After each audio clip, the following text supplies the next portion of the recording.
METAGAL is a Megaman clone. Let's get that right out of the way. You run, jump and shoot your way through levels full of dangers and themed around a boss that you fight at the end of the level, and when you beat the boss you get its power to take down other bosses and eventually reach the final boss that needs to be defeated. It plays exactly like the NES Megaman games, with boss powers very similar in some cases to Megaman bosses. I feel I should dislike this blatant cloning of another popular game series, but I actually really enjoyed METAGAL. It's a clone, but it does such a good job at copying Megaman that I had a really good time with it. You play as METAGAL. She's an android created by Dr. Ray. When General Creeper kidnaps Dr. Ray and converts the Doctor's other Gal creations to his will, METAGAL must fight through the areas taken over by her sisters, defeat them and then defeat General Creeper in order to rescue her creator. The story is fine. Again, it's very similar to Megaman. Aside from a cutscene at the start and one at the end of the game, it doesn't really feature much in your playtime. You have to defeat each of your 4 sisters in order to reach the final 4 levels to get to the General. A noticeable difference to Megaman is that there's only 4 robot bosses in METAGAL rather than 8. I've played Megaman 2 and 3 and started all the others, so I can't comment on whether this is true for all NES Megaman games, but the levels in METAGAL felt longer at least than Megaman 2 and 3. You can finish them in around 5 to 10 minutes if you know what you're doing, but on my first playthrough of them I was taking up to 20 minutes to finish a level, mainly because I was dying so many times. The game is very difficult. When you start a level fresh, there were some areas where I died multiple times, but once I figured out the enemy routines and patterns of lifts for example, I was able to get through them. It just takes practice and patience. I thought the levels were well designed to challenge players, but it also encourages a second playthrough. At the end of each level you get a grade based on the time you took to complete the level and how many times you died. Going for the top rank is pretty difficult, but it adds replayability to try and perfect each level.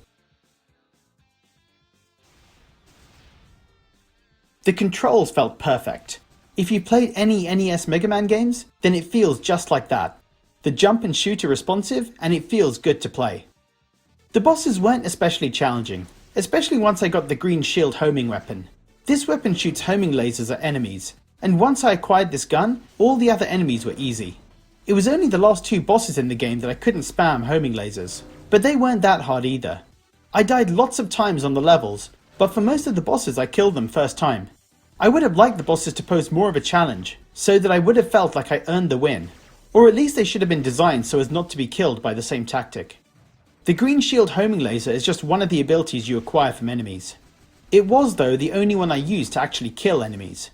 The other 3 abilities were a fire dash that let me fly over large chasms, mines that you throw and when you jump on them they send you jumping much higher in the air, and an orb that you shoot and it swaps your position with an enemy that it touches. These abilities were essential for getting through the last few stages, and I liked how you had to mix up using them through the levels, but they weren't that useful in killing enemies. The green homing laser was so useful and so overpowered that the other abilities were just there for getting past obstacles.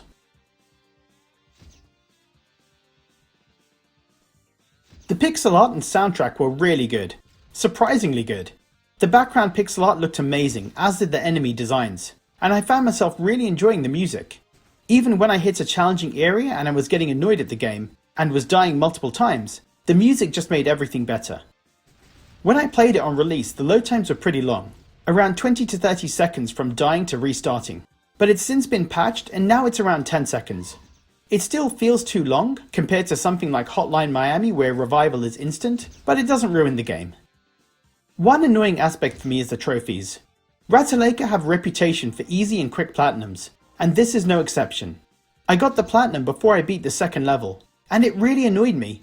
This is a really good game and I've really enjoyed it, but getting the platinum so soon just made me unhappy. I want to be challenged to get a platinum, and this is the perfect game to challenge people. At minimum, the trophies should have required the game to be finished, but they could have been trophies for finishing levels with the top grade. I didn't see any online leaderboards either, so once you finish the game, there isn't a lot of incentive to actually strive for an A grade on each level.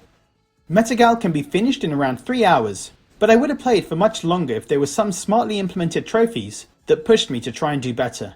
That may just be my opinion, but I do think trophies when done well can encourage me to play a game beyond just reaching the end credits. Trophy complaint aside, this is a really good game. It's a shameless clone of Megaman games, but it's well designed with good controls, challenging levels, gorgeous art, and a really good soundtrack. For me, this is Ratalaika's best game they've published, and well worth the cheap price tag for 3 hours of entertainment, especially for people looking for a challenge. So guys, are you picking up METAGAL? And if you've played it already, what did you think? Leave a comment below, and as always, thanks for watching.